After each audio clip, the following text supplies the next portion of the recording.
Hey guys, so sorry I'm late again. I know this is the second week in a row that I've been late. There's a good reason. Let's just say that. Anyways, when I got home and I saw that I had presents waiting for me, I was so excited. So, earlier this week while I was looking on Amazon, I had noticed that some of my books had gone on sale. Now, you guys who are in the indie publishing world, you know sometimes Amazon just randomly puts your books on sale. What makes these special is hardbound books. I only have 3, and to produce a hardbound book is so much more expensive than to produce just a regular paperback. So even my wholesale cost on a hardbound book is going to be probably twice as much as it would be to get a print book. And I can generally get a print book at a wholesale price plus shipping for $5 to $6-ish. These were on sale at Amazon for about $3.50. My hardbound books. So of course I had to go grab them. So there was only one of each, but grab them when you can. And 2 of them came in today. So yay! I'm so excited. And I love the way they feel. It's got that satin finish. Oh, so nice. So I'm all excited. I now have 2 copies in hardbound, and I will have another copy coming in of the first book, hopefully tomorrow. Yay. I love them. These are like my little prizes right now. So anyways, there's my exciting news for the week. But you guys are here for the reading, right? So let's jump on in. Where did we leave off last week? See how disorganized I am? Anyways, last week we're on chapter 20. So let's jump on in. Chapter 20. A night of uninterrupted sleep worked wonders on Sage's mental state. She woke feeling ready to tackle the day, and with the right amount of caffeine, she knew that she could face Gray head on and put an end to the underlying drama that was there between them. Matt believed in the power of saying affirmations in the mirror. Law of attraction, send good intentions out, and they'll quickly return. She hoped that would work as she looked at her reflection and confidently said, "Today will be a good day." It had to be. She didn't have the strength to deal with crazy drama. One time, one at a time or none at all, as far as she was concerned. To add a boost to her confidence, she grabbed her mother's old leather jacket. Even though it was technically too hot to wear it, just having it with her made Sage feel like a badass. She popped a book into her bag to keep her entertained for the long bus ride to work and snuck out the front door so as not to wake up her sleeping roommate. "Hello, neighbor," Luke called out to Sage as she reached to put the key in the door lock. Sage muttered a curse, nearly dropping her keys. Of course he'd have to be there. He was always there. Did he ever sleep? She steadied herself and finished locking the door. "Not going to work today?" he asked. She caught sight of him, standing at the bottom of the stairs, smoking a cigarette. "On my way to the bus stop, actually." She waved politely and started down the path, hoping he'd get the message. "You don't have your own transportation?" He stamped out his smoke and jogged over to meet her. A set of keys jangled at his waist with each step as he swiftly moved to catch up with her. "Do you need a ride?" Either he didn't get the message or didn't care. Sage had prepared herself to deal with Gray's turbulence, but she hadn't accounted for the questionable nature of her friendly neighborhood Djinn. Luke hadn't as of yet been officially put on the suspect list, but by nature of his curse, she knew she couldn't treat him with the same level of snark she reserved for creatures like Zack. Civility was hard when caffeine levels were low. "Cars cost money. I'm good with the bus." It took all she had to keep her tone as neutral as she did. "Surely A.S.S.E.T pays you a decent wage." He unlocked the gate and held it open for her. He might be a cursed criminal, but at least chivalry hadn't died with his morals. In the early morning light, the living tattoos on his arm appeared more vividly. She couldn't help but admire the way that they waved and rolled across his skin, like living flames made of ink. Each movement was unique, and each wave touched on a different part of his skin. But before she made a fool of herself, she forced herself to look away and walk through the gate. "Sorry, I'm a bit slow this morning." "Yeah, money's good enough, but student loans come first, and until then, it's the bus for me." She smiled politely. "Thanks." She expected him to leave her at the gate, but Luke stepped through and continued walking with her towards the main road. I really admire you. Go away, go away, go away. She practically screamed the words in her mind, but they never reached her mouth. So much for her morning affirmation. Sage's bullshit alarm was ringing loud and clear. You hardly know me. She struggled to keep her tone neutral again, despite the mounting annoyance. I know all I need to. You realize you sound like a total creeper right now, right? Her hand moved down to her bag, instinctively reaching for a weapon, but a thought stopped her before she could find her dagger. Did a Djinn bleed? And don't you have a girlfriend? His muscles tensed. Yep. Ooh, she'd hit a nerve there. Sage made a mental note of that and continued walking, praying that when she found the bus, she'd be free of him. So what are you doing then? I'm being friendly with my local law enforcement. Did he actually get people to fall for that cheeseball line? Sucking up? Shamelessly, he flashed her a smile that might even rival Zack's brilliance. Because one day I might need you in my corner.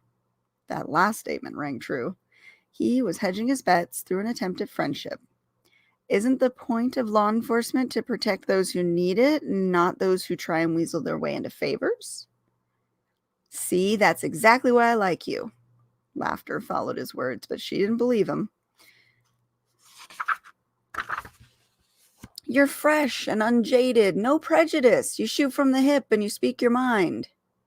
As opposed to you feeding me spoonfuls of sugar-coated bullshit. She stopped herself from saying the words, but they were there, ready to hop off the end of her tongue. And now you've gone silent. His tone shifted, softening a little. I came on too strong, too eager, didn't I? Eager? Sage asked suspiciously. She looked around. Let me try this again.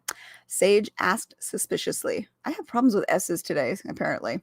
She looked around, spotting other people walking, and felt safer knowing that if something happened, there would be witnesses. What exactly are you eager for? Luke's hands flew up in surrender. You totally misread me. I didn't mean to sound like that. He stuttered as if struggling for the right words. I'm not the bad guy you think I am. That's exactly the kind of thing a bad guy would say. Trust me, I've met a few. Zack's face flew into her memory, causing her lip to curl. Luke's shoulders slumped. He sighed loudly and offered his wrist to her. Cuff me, bring me in if you truly feel I deserve it. You have a crime you want to confess to? She asked, hoping that he'd give her a real answer. Despite what you know of my curse, I do my best to keep my nose clean. I've suffered plenty for the wrong I did in the past. Of all the things he'd said, that statement sounded genuine, but Sage couldn't just take him at his word. Look, I believe people can be reformed, but trust is not something just given. She swatted his hands away. So then why are you actively pushing me away when I'm trying to be friendly and offer help when I can? Okay, friend. She tested the word on her tongue. What's the answer to the riddle you gave me the other day? He shifted from one foot to the other and suddenly found the pavement much more interesting to look at. I can't answer that. An audible gulp sounded more like a hiccup, cutting him off before he could finish the sentence. What? She stopped and gave Luke her full attention, crossing her arms as she awaited his answer. Luke raked both arms through his hair, dragging his fingertips all the way down to the nape of his neck. He opened his mouth more than once, but failed to produce any words. Finally, after silence had nearly exhausted Sage's patience, he let out a groan and forced the words out. I'm not allowed specifics. So much for being helpful and totally wasting my time. Blame magic, he said through clenched teeth. It has me in check as much as you. He played the part well enough to be believable, but everyone had told her that Djinn were tricksters with their own agenda. So, magical gag orders preventing you from telling me the answers to a riddle you gave me? It's unfair, isn't it? He confirmed the question with another. It's a bit hard to believe. She picked up her pace again. The bus stop was in sight. With any luck, the next bus would arrive immediately, freeing her from Luke and his cryptic messages. All of this magic surrounding you, and while you can see it, you can't be part of it, he called after her. You're cursed. Sure, they tell you it's a blessing. You weren't chosen by the mother. You just happened to belong to a family that swore eternal fealty to her. You might be immune to the harm that magic can do, but you're also left like a spectator, unable to understand its true power. Does this complete derail of our conversation have a point? Her annoyance grew with each passing moment. Everyone's curse is different. He caught up to her. When his eyes finally found hers, the light had dulled some. Where there had been a sparkle to his silvery eyes, all that remained was murky gray. His face had paled visibly, and Luke reached out as if wanting to grasp her arm, but pulled it back at the last moment. Sorry. Mine, for instance, doesn't allow me to use my own magic unless someone else commands it. So I've been told. I'm like you, in a way. Surrounded by magic that I can't use. For evil, right? Sage asked. Or good, he replied defensively. Just like you, I'm trapped. My skills aren't my own to use. I'm at the whim of others because of my curse. But what if I could change all that? His tone took on a nervous edge, and again he found the concrete sidewalk much more interesting to look at than her. What if I had a friend guiding my magic? We have to play the hand we're dealt. The words came out in her voice, but the conviction wasn't there. She'd always dreamed of casting spells and weaving magic to her own ends. Learning that magic was truly real had been a dream come true until she realized that she could never use it. The cruelest of all jokes played on her, but still, she had immunity. That counted for something. Your curse was a punishment to teach you the value of the gift you abused. And you're right. Self-righteous bootstrap mentality and all, we must adapt and deal with the cruelties of this world. He raked his hands through his hair again and switched to staring at the clouds. But the truth is, so few of the magical community have such honorable notions. Does this work on other girls? She had just about enough crazy for the entire day, and it wasn't even 9 a.m. You think I'm playing? He lowered his gaze once again, meeting her eyes for half a breath before his face contorted to an expression that looked like pain. The moment she caught it, he averted his eyes again, settling on the nearby bus sign. But whether or not you admit it out loud, you know my words are true. They're an echo of what you've thought privately. I understand you have to guard yourself, and it's the smart thing to do. You hardly know me, so stop praising me so highly. Sage held her voice firm. You're really starting to freak me out. I've known many like you. Your instincts are guiding you, and despite what others say, instincts are right most of the time. You'll find what you're searching for, and I want to help. But because of my curse, my hands are literally tied. I'll be honest, I have no clue what you're capable of, magically speaking. But I know that those cursed into your life were punished for abusing magic, and I have no reason to trust that anything you whisper in my ear is true. Of course. Why should you trust me? I'm just a criminal.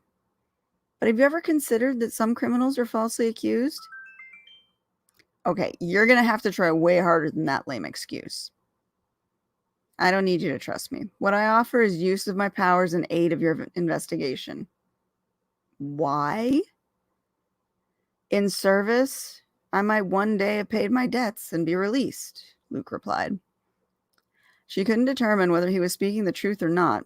Either way, she wasn't about to blindly agree to anything he said.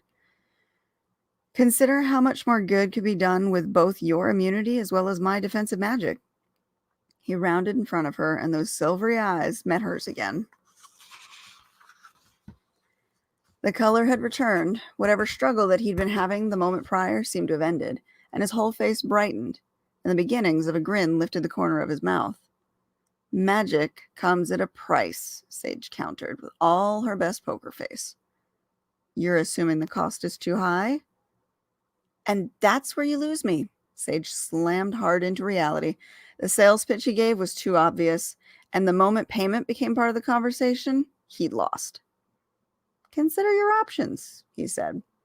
What I'm considering is your guilt. Trying to sell me on abusing magic I don't have? What did you really expect for me to say there? She expected him to reply in defense or anger, but the smile that had started only widened. I knew I picked the right Tara. Of all the things he'd said, that last phrase sent a chill down her spine. What the hell did he mean by it? Listen, I need to get to work and you need to get back to whatever it is you do. She spotted the bus, only one traffic light away, and it had never been more thankful to see it. If you won't consider my offer, Luke began, averting his eyes once again as he reached a hand out towards her. This time he was holding a small leather-bound book wrapped tightly with a leather strap. Please take this as a consolation prize. No title, no author, nothing on the outside gave any indication what the book might be, though based on its small size, she assumed it was meant for note-taking. It might be just the thing you need to connect the dots.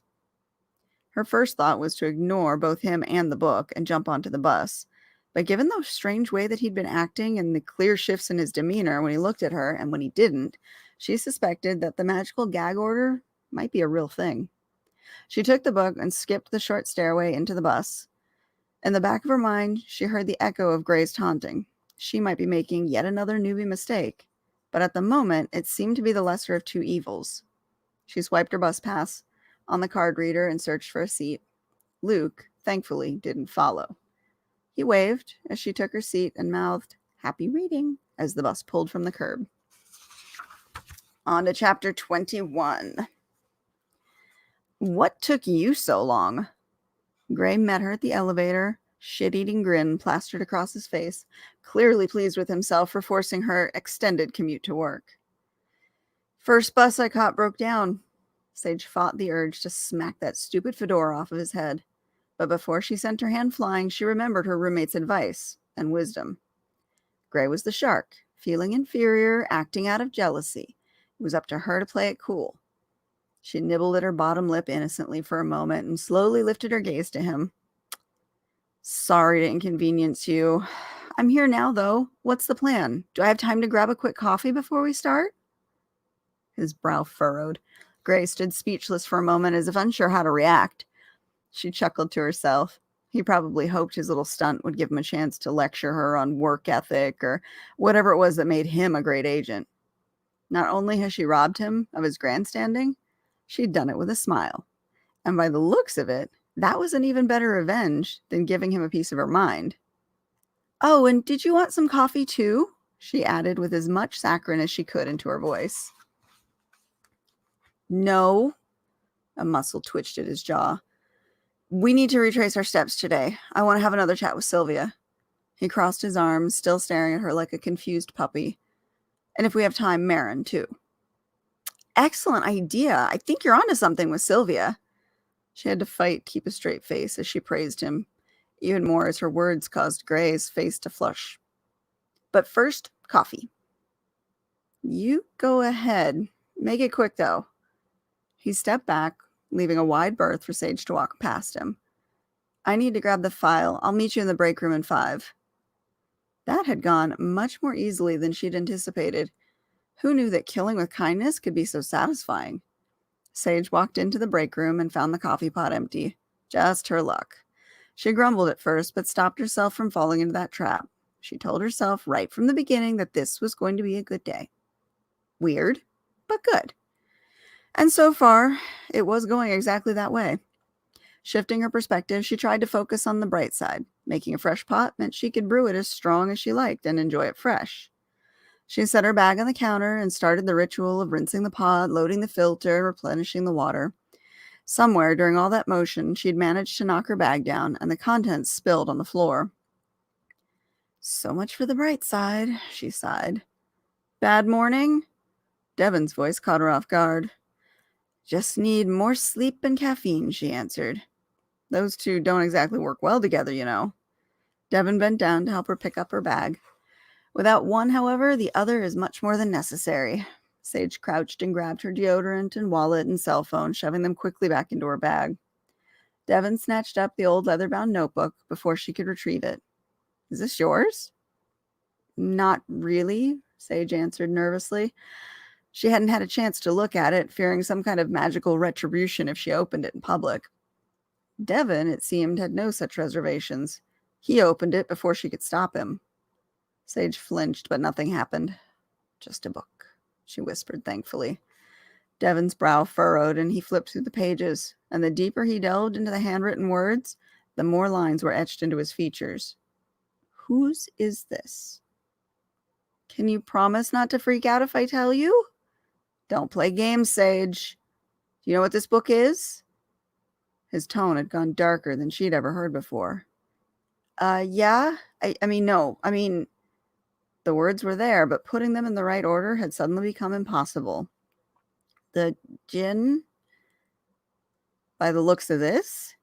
He held the book up with a hand-drawn picture of an amulet. Whoever your Djinn is, they were using seriously forbidden magic. I think that's why he was cursed. Sage finally got her brain and mouth to work in sync. He seemed all too eager to confess something, but he wouldn't say exactly what. They're tricksters. You don't trust what they say.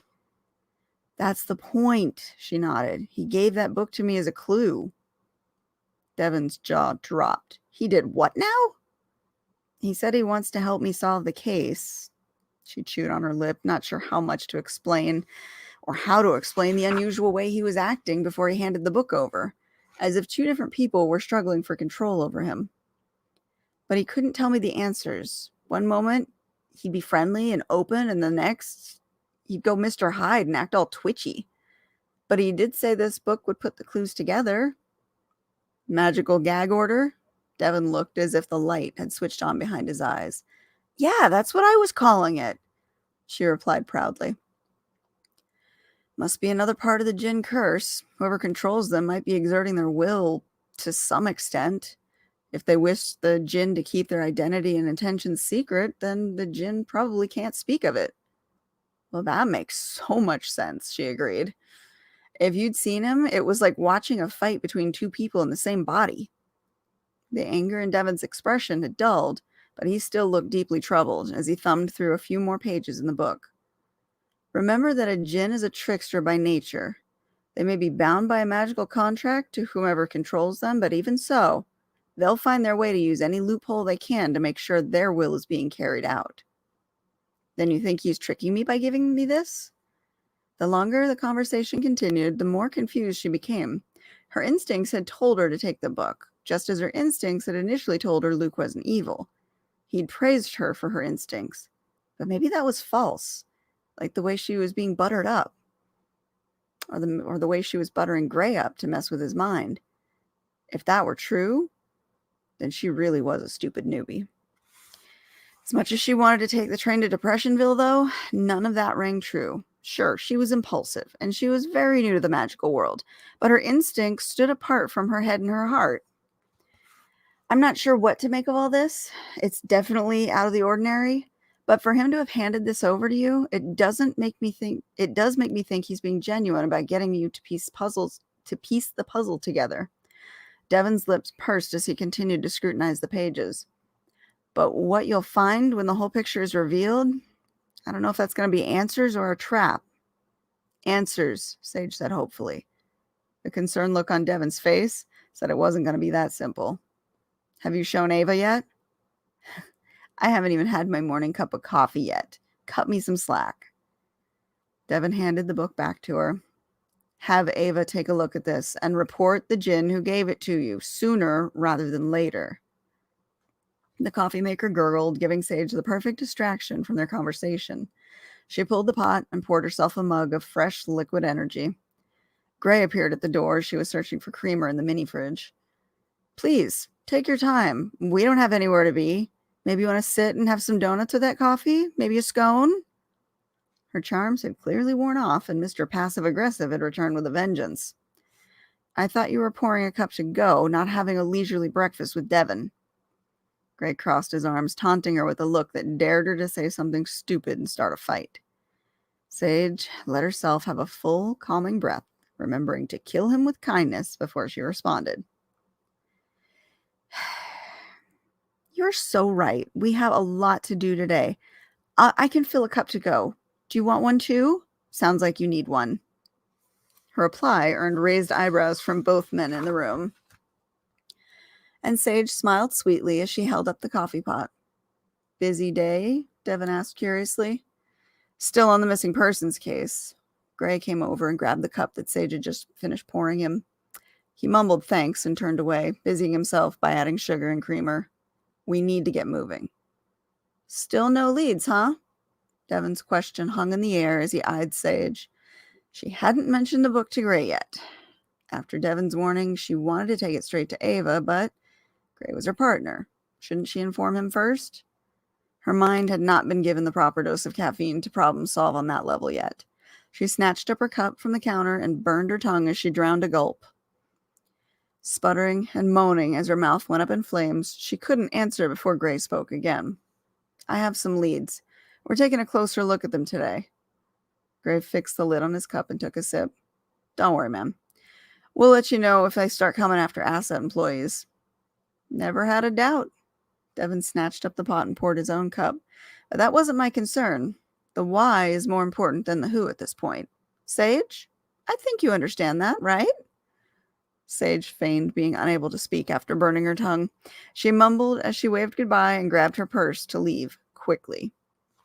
That's where we'll stop for today. Next week is chapter 22. So I gotta wonder, what are we thinking about Luke? Are we suspecting him at all? Do we think he's being honest? Or is he genuinely trying to trick Sage by making him think that he's honest? We'll have to see. Anybody in the comment section today? I know I was late and I'm sorry. We'll try and be on time next time. Oh, it looks like we have a Regine. Hi, Regine. And we have, hi, Sue. Welcome back. Thank you so much for following along. Regine says, Luke is clearly not honest. So is he not honest because he's a Djinn? And that's the bias towards his kind? Or is he not honest because of his actions? That's the big question for this one. Sue, thank you so much. I'm glad you're enjoying this. And again, guys, it means so much to me that you guys are here. So I love being able to read for you guys. And I love the fact that you guys show up every week and listen to me fumble through my words. It makes it a good end of the week or start of the week, depending on how you look at Sunday. So thank you guys. What are we saying, Regine? This new Sage is interesting. Okay. Well, let's see where we go with it. Next week, we will be doing a little more investigating because we're got to solve the mystery here. And we'll find out a little bit more about how Luke plays into the whole thing.